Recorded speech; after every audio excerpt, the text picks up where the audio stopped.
542 সাল। উত্তর পারস্যের কোনো এক স্থানে দুজন রোমান সন্ন্যাসী চীন দেশে দীর্ঘ তীর্থযাত্রা শেষে ইউরোপে ফিরছিলেন। কিন্তু যা ধর্মীয় অভিযান হিসেবে শুরু হয়েছিল তা এখন রূপ নিয়েছে এক শিল্প গোয়েন্দাগিরিতে।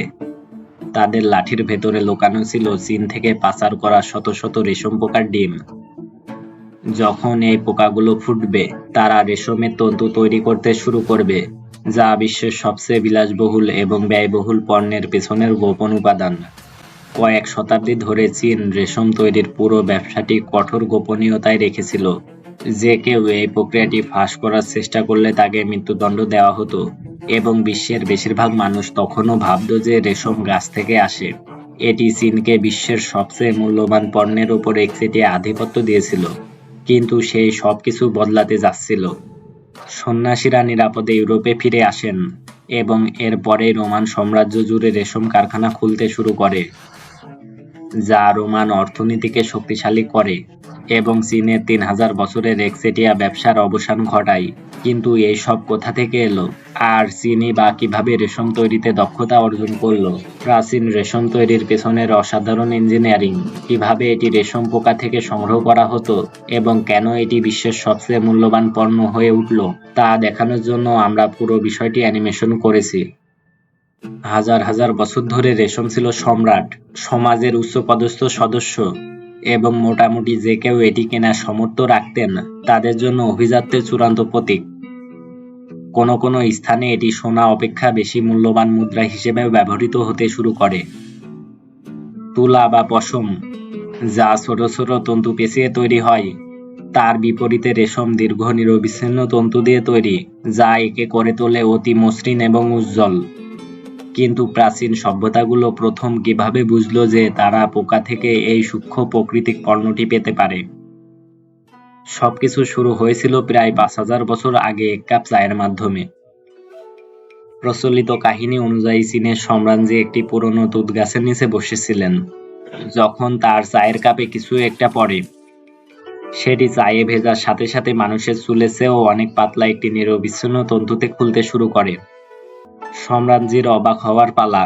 তন্তুটি শেষই হচ্ছিল না, এবং এটি 100 মিটারেরও বেশি লম্বা হয়ে যায়। দেখা গেল তার কাপে যা পড়েছিল তা একটি রেশম পোকার গুটি। রেশম মথের পাড়া ছোট ডিম থেকে রেশম পোকার জন্ম হয়। পোকাগুলো জন্মানোর পর প্রায় 1 মাস কেবল তুঁত গাছের পাতা খেয়ে কাটায়, যা সে সময় কেবল পূর্ব এশিয়ায় পাওয়া যেত। জীবনের এই পর্যায়ে তারা তাদের মূল আকারের প্রায় 100 গুণ বৃদ্ধি পায়। এরপর তারা রেশম তৈরি করতে প্রস্তুত হয়। কয়েকদিন ধরে তারা নিজেদের চারদিকে গুটি তৈরি করতে শুরু করে।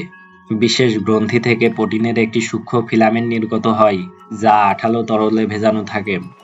বাতাসের সংস্পর্শে আসার সাথে সাথে এটি শক্ত হয়ে একটি নিরবিচ্ছিন্ন তন্তু গঠন করে। একটি মাত্র গুটিতে প্রায় 1 কিলোমিটার দৈর্ঘ্যের রেশম থাকতে পারে। যদিও এটি অবিশ্বাস্যভাবে পাতলা, রেশমের তন্তু প্রাকৃতিকভাবে তৈরি অন্যতম শক্তিশালী উপাদান, যা টান সহ্য করার ক্ষমতা ইস্পাতের চেয়েও বেশি। এটি ছিল তন্তু জগতে পবিত্র তলোয়ার, এবং প্রাচীন চীন এটি আয়ত্ত করার উপায় খুঁজে বের করে। তারা রেশম পোকাগুলোকে তুঁত পাতায় ভরা ট্রের ওপর রেখে পূর্ণ বিকাশের সুযোগ দিত। গুটি তৈরি হয়ে গেলে সেগুলো ছাড়ানোর সময় আসতো। গুটিগুলোকে ফুটন্ত পানির বালতিতে ভিজিয়ে রাখা হতো, যাতে ভেতরের পোকাটি তন্তু ছিঁড়ে বের হওয়ার আগেই মারা যায়। এটি তন্তুগুলোকে ধরে রাখা আঠা নরম করতেও সাহায্য করত। একজন দক্ষ কর্মী তখন বেশ কয়েকটি তন্তুর মাথা খুঁজে বের করে সেগুলোকে একসাথে পেঁচিয়ে একটি স্পুল বা নাটাইয়ে জড়াতে শুরু করতেন। এটি তন্তুগুলোকে আরো শক্তিশালী এবং কিছুটা মোটা সুতায় পরিণত করত। সেখান থেকে প্রক্রিয়াটি চলে যেত তাতে, যা সম্ভবত এ পর্যন্ত তৈরি অন্যতম গুরুত্বপূর্ণ উদ্ভাবন। 2013 সালে চীনে একটি নতুন সাবওয়ে টানেল খননের সময় একটি 2000 বছরের পুরনো সমাধিতে এই যন্ত্রের মডেল পাওয়া যায়। এগুলো ছিল অত্যন্ত উন্নত মানের যন্ত্র, অনেকটা প্রাথমিক কম্পিউটারের মতো, যা রেশমে আগে থেকে প্রোগ্রাম করা নকশা বুনতে পারত। রেশমের এই সুতাগুলো সম্রাটদের উপযোগী চমৎকার পোশাকে পরিণত করার জন্য কিছু অবিশ্বাস্য ইঞ্জিনিয়ারিং এর প্রয়োজন ছিল। বুননের ধারণাটি আগে থেকেই সুপ্রতিষ্ঠিত ছিল। সুতার দুটি সেট একে অপরের উপর নিচে রাখুন এবং ঘর্ষণের ফলে সেগুলো একসাথে আটকে থাকবে। সাধারণ কাঠের তার দিয়ে এটি করা হতো, কিন্তু প্রক্রিয়াটি ছিল অত্যন্ত ধীর এবং কেবল দক্ষ কারিগররাই জটিল নকশা তৈরি করতে পারতেন। এরপর প্রাচীন চীনা সভ্যতা উদ্ভাবন করল প্যাটার্ন লুম বা নকশা তৈরির তাঁত।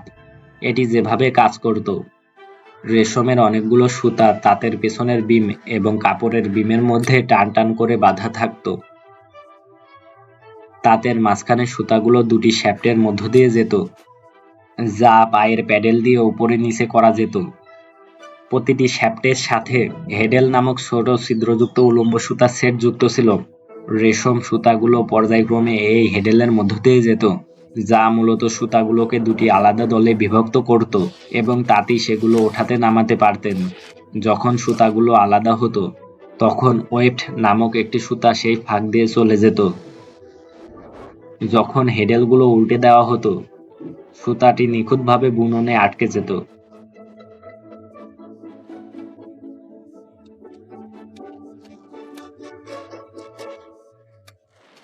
আরও আকর্ষণীয় নকশা তৈরির জন্য তারা তাতে অতিরিক্ত শ্যাফট যোগ করল। এর মাধ্যমে তারা এখন প্রতি তৃতীয় সুতাটি আলাদা করতে পারত বা দুটি উপরে তুলে একটি নিচে রাখতে পারত। যেমন প্রথমবার ৩ নম্বর শ্যাফট চাপলে ওয়েফট সুতাটি ৩ নম্বর সুতার উপর দিয়ে এবং ১ ও ২ নম্বর সুতার নিচ দিয়ে যাবে। পরের বার ২ নম্বর শ্যাফট চাপলে এটি ২ নম্বর সুতার উপর দিয়ে যাবে। এভাবে ১ নম্বর শ্যাফটের জন্য পুনরাবৃত্তি করলে আপনি তির্যক লাইনের একটি নকশা পাবেন। মূল বিষয় হলো এটি পুরো কাপড়ের দৈর্ঘ্যে সহজেই পুনরাবৃত্তি করা যেত। আরও বেশি শ্যাফট যোগ করার মাধ্যমে আরও জটিল নকশা বোনা সম্ভব হতো। এই প্রাচীন রেশম তাঁতগুলো অনেকটা বেসিক বাইনারি কম্পিউটারের মতো কাজ করতে শুরু করলো। ১ এবং ০ এর পরিবর্তে সুতা হয় হেডেলের মধ্য দিয়ে যেত অথবা যেত না। এটি ঠিক করে দিত কোন সুতাগুলো আলাদা হবে এবং শেষ পর্যন্ত নকশাটি কেমন হবে। এভাবে নির্দিষ্ট হেডেলের মধ্য দিয়ে সুতা প্রবেশ করিয়ে নির্দিষ্ট নকশাগুলো মেশিনে এককভাবে সংরক্ষণ করা যেত। এই নকশাগুলো পুনরাবৃত্তিযোগ্য এবং বুনন সহজ করার জন্য ইঞ্জিনিয়াররা তাঁতের ওপর একটি বিম যোগ করেছিলেন। এটি প্রতিটি ধাপে সরানো হতো, যা একটি নির্দিষ্ট শ্যাফট নির্বাচন করত এবং সুতার একটি নির্দিষ্ট সেট তুলে ধরত। একবার তাঁত সেট হয়ে গেলে তাঁতি কেবল ক্রমানুসারে প্রতিটি শ্যাফটের কাজ করতেন এবং আগে থেকে প্রোগ্রাম করা নকশাটি ফুটে উঠত। এর ফলে সাধারণ দক্ষতা সম্পন্ন যে কেউই এই মেশিনটি ব্যবহার করতে পারত এবং এটি দ্রুত জটিল নকশা তৈরি করতে পারত। চীন জুড়ে রেশম শিল্পের ব্যাপক বিস্তার ঘটে। ৬০টি পর্যন্ত শ্যাফট বিশিষ্ট আরও বড় মেশিন তৈরি করা হয় এবং আরও জটিল নকশা তৈরি হতে থাকে। রেশম মথগুলোকে পরিকল্পিতভাবে প্রজনন করানো হতো যাতে তারা আরও লম্বা, শক্তিশালী এবং ধবধবে সাদা তন্তু তৈরি করে। বিশ্বের বাকি অংশ জানতই না এই পণ্যটি কিভাবে তৈরি হচ্ছে, কিন্তু তারা এগুলো পছন্দ করত এবং রেশমের যে কোনো কিছুর জন্য প্রচুর অর্থ দিতে প্রস্তুত ছিল। বিশ্বের সবচেয়ে মূল্যবান পণ্যের ওপর পূর্ণ একচেটিয়া অধিকার নিয়ে চীন সিল্ক রোড বা রেশম পথ তৈরি করে, যা চীনকে পশ্চিমা বিশ্বের সাথে যুক্ত করে। শিল্প বিপ্লব আসার পর আরও উন্নত মেশিন রেশম শিল্পের দখল নেয়। কিন্তু এই সবকিছু শুরু হয়েছিল সেই প্রাচীন চীনা সভ্যতার অবিশ্বাস্য ইঞ্জিনিয়ারিংয়ের হাত ধরে।